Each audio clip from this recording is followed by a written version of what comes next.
Magandang araw po, Sir Rapitul po. Kami po ay mga OFW sa bansang Kuwait.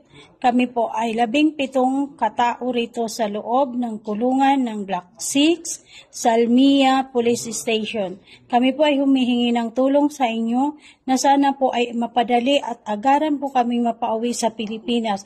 Kami po ay mahigit sa 2 buwan nang nakabinbin dito.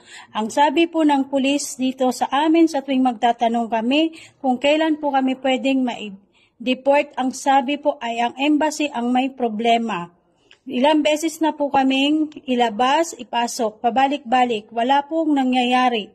Wala pong linaw kung kailan po kami nila dapat na ipadala sa Pilipinas o i-deport.